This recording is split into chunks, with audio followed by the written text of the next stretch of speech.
You know, when something like cancer is developing and I have to travel to Guernsey, they'll say, right, come back tomorrow for blood tests, and then you think, well, there isn't a flight back this afternoon to be able to go back tomorrow, so then you have to go for a hotel, which the States wouldn't pay for. So we've forked out for quite a lot of hotels. This was during the first part of my treatment. Obviously you're not going to say to a consultant, I'm not coming back tomorrow, when you know you've got an aggressive cancer. I'm not complaining about the States really, because they have paid for all of the flights, but the availability has been a huge problem to us.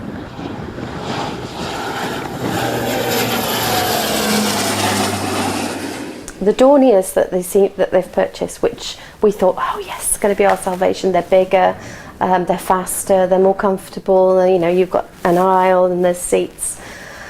Have proved not to be so reliable so far. My second flight on a Dornier, I'm sitting there with my friend's son. He's on one side of the aisle and I'm on the other. And I was just looking over to talk to him, and I noticed the right-hand engine had flames coming out of it. And I said, Ben, look. And Ben, being a typical teenager, just laughed. And I'm like, I don't think that should be happening. I ran down the aisle, opened the curtains, knocked on his shoulder, and he must have thought, you know, oh my goodness, got a mad woman here. Took one of his ear thingies off, and I said, do you know there's flames coming out of the right-hand engine? And he said, are there? And we both looked through the front windscreen, and all the ground crew have gathered at the front, and they're all doing that. I just want reliability.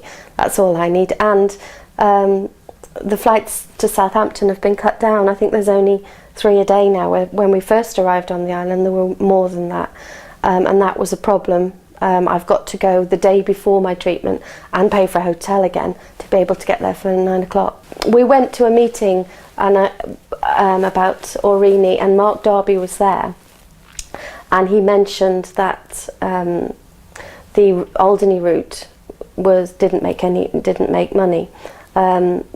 But without published accounts, how can anybody question him?